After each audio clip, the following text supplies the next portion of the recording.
Good afternoon, everybody. Welcome to the Kerrville Weekly News Roundup, hosted by the Texas Hill Country Podcast Network. We are your co-hosts today, Andrew Gay, Tom Fox, and Gilbert Pies in the studio. We're going to kick things off here in just a second. Thank you so much for joining us. We're glad that you're with us. We had did we have an action-packed week last week. But Tom, why don't you do the honors as always and kick us off, sir? Yeah, maybe a little too much action. We actually had a really horrific crime in Kerrville this past week. We had a carjacking, and the person who carjacked the car then drove down Sidney Baker at high speed and hit another vehicle. The criminal, the person who hijacked the car, he was killed, ejected and killed in the accident. And the person who was driving had to be airlifted to San Antonio for medical treatment. We don't know much yet. What we do know is the individual perpetrator, he tried to hijack or carjack someone in the Walmart parking lot. He was not successful. He then walked across the Junction Highway and carjacked a gentleman who had just dropped his wife off to work at Sonic. And that gentleman was able to somehow keep his cell phone, and he called 911 to alert the police. The perpetrator had a gun with him. That gun was found in the car. We don't know if this was drug related. We do know the perpetrator had a criminal history, but we don't know his name. It hasn't been released yet because next of kin have not been identified. I really can't express not that crime doesn't happen in every city, and certainly our town is no exception. But this was a very violent crime that someone could have been killed in places that all three of us go to. Well, I don't know if you guys go to Sonic, but I do because they have the best chili cheese dog in Kerrville. And I certainly go to Walmart. And, that Walmart parking lot, not much security out there. Well, they probably are not thinking about security, but you hate to tell people to hand carry or carry guns with them, but I'm not quite sure how you protect yourself, if at all, in this situation. Fortunately, the person who had his car jacked was not injured, was not hurt. He gave up his property as we are all instructed to do.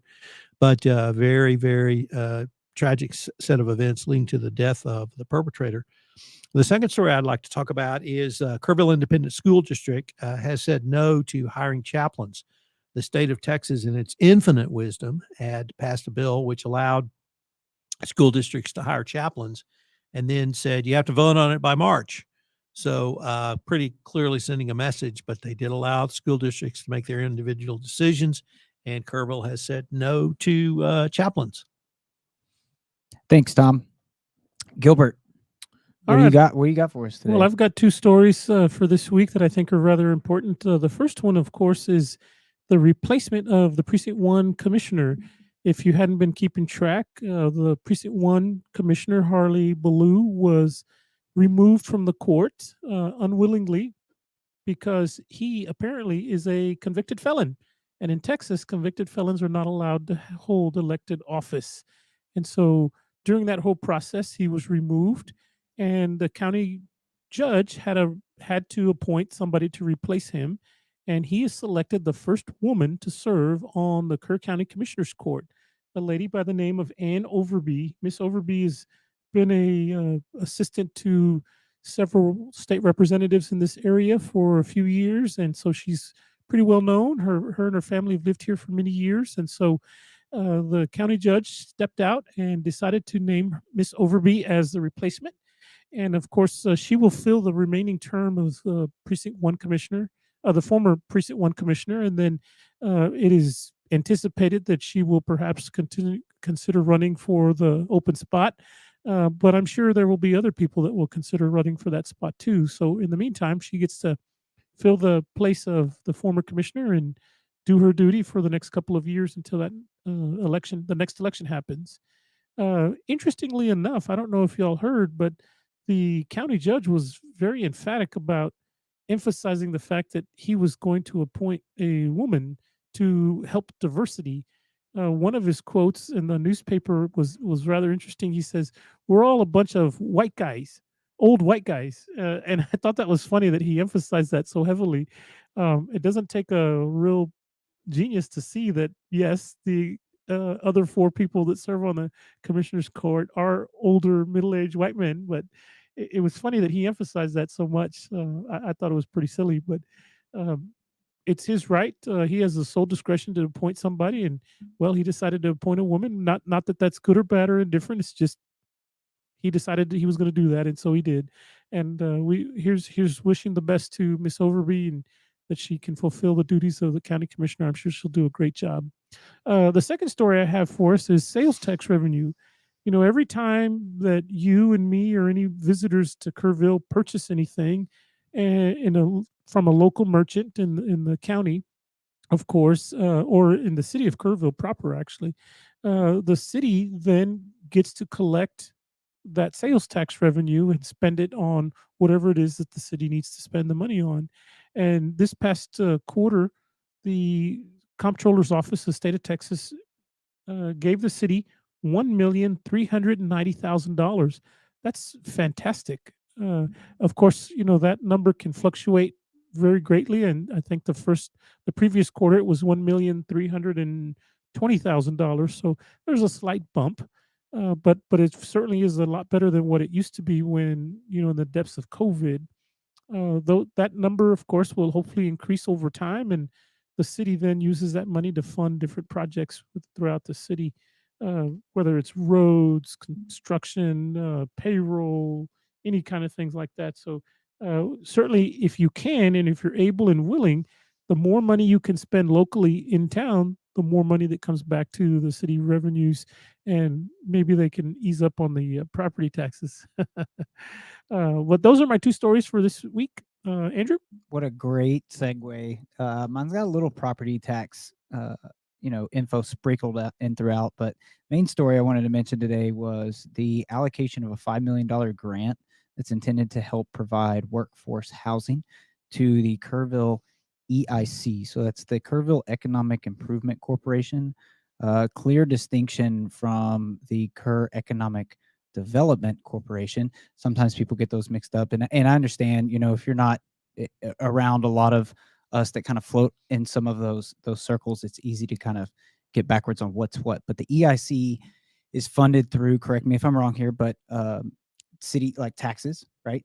Okay. Yes. And it specializes in trying to help economic improvement in special situations and special projects. And so this particular agreement that they entered in with this $5 million grant agreement is with Lennar, who's already building the development that out there on 534. But this particular $5 million grant was for an additional 500 homes. It's actually something like 490. And this, and it tops out, I think, around 275,000. So they have some mechanisms in there to try to keep these houses that are in this proposed development affordable for median income households. And of course, this is a hot topic. This has been the main subject that has been broached in the economic summit over the last 2-3 years, and even in the last year here. The last most recent economic summit, we heard that, someone that has been in Kerrville for many decades was like, we've been talking about this since the early 2000s. So it's not a new issue for Kerrville, but it's really nice when we see some kind of headline like this that shows clear efforts to try to move us along in the right direction, because we need that. You have Peterson that has the agreement with Shriner, and they're using housing over there for temporary residency for some of the people that they've hired over there at the hospital. So there's plenty of examples of why we need this and how it could benefit us. So that was the main story I wanted to report on. Other than that, I wanted to give a second mention. Last week, when we did the news, we were going into the eclipse weekend, and then now here we are almost a week out from the event.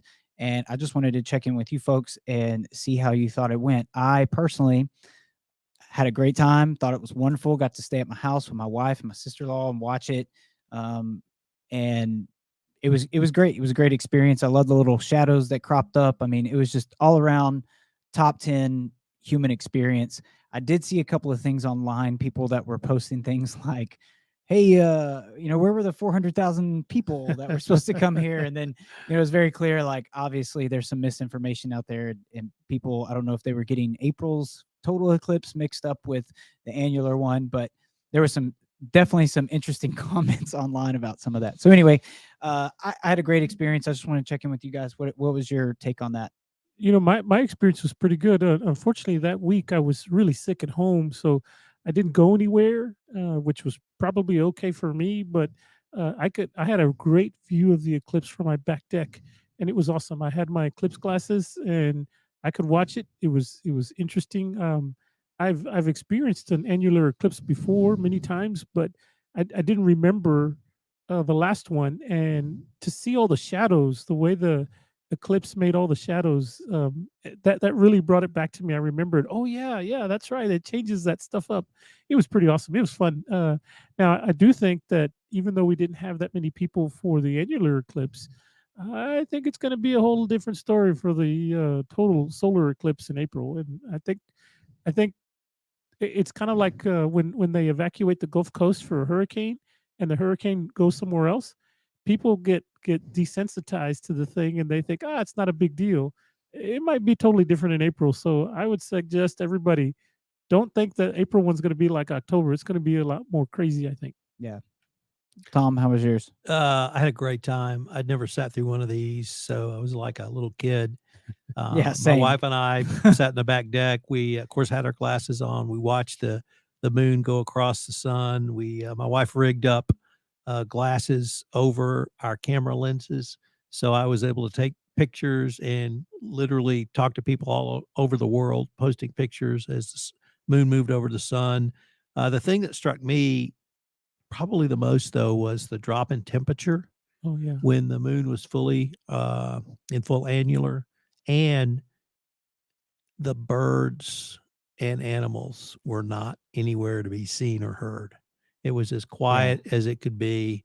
I live a couple of miles from I-10, so you could hear that, but the animals were not having it. So anyway, let me tell you about what I'm looking forward to, though. Yeah, let's hear it. Yeah, so we have great music here in Kerrville, and Amen. Yes, we we've do. talked about that on this podcast. But I want to point out a woman named Sabrina Adrian, who's the organist at First Presbyterian Church in Kerrville, is going to have a Halloween concert. Phantoms and Fairy Tales. Obviously, she's going to play Toccata by Bach, Phantom of the Opera, uh, In the Hall of the Mountain King, Night on Bald Mountain, um, things that we all can associate with either Halloween or Hollywood movies around this time of year. But it really points out a bigger thing that I wanted to raise, which is the vibrancy of the music community here.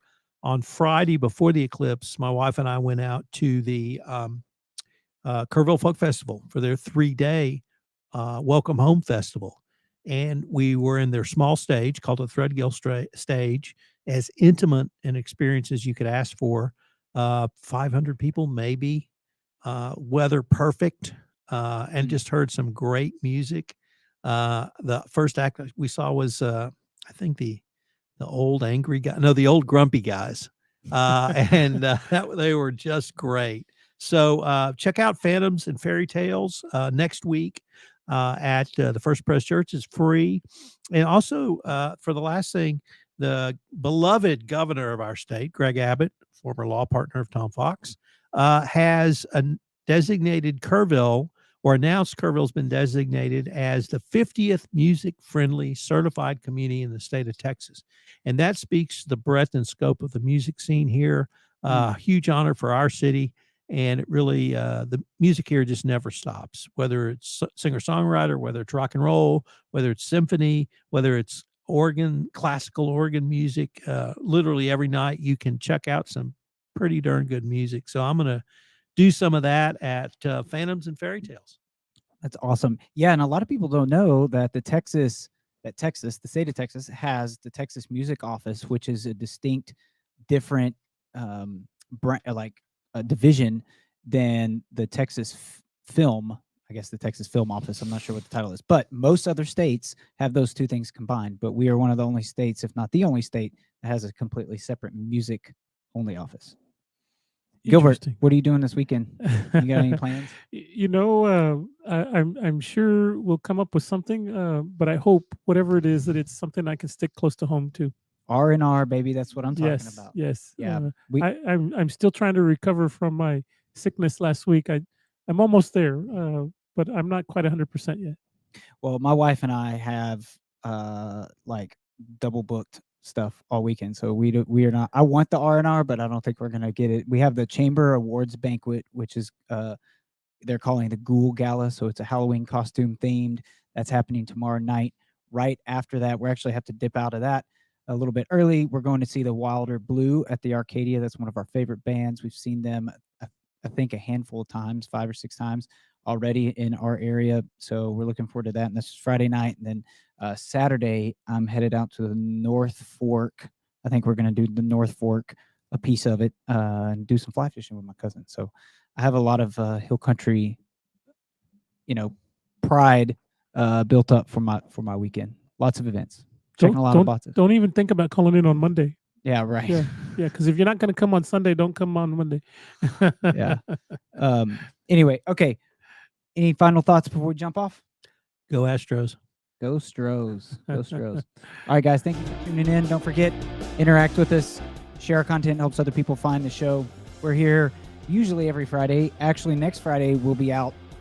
Gilbert and I will be at a conference. But thank you for tuning in. Hope you enjoyed last weekend with the eclipse. We're super excited about the one in April. And yeah, take care. Have a good weekend. We'll catch you next week. I'm sorry, 2 weeks from now. See you then.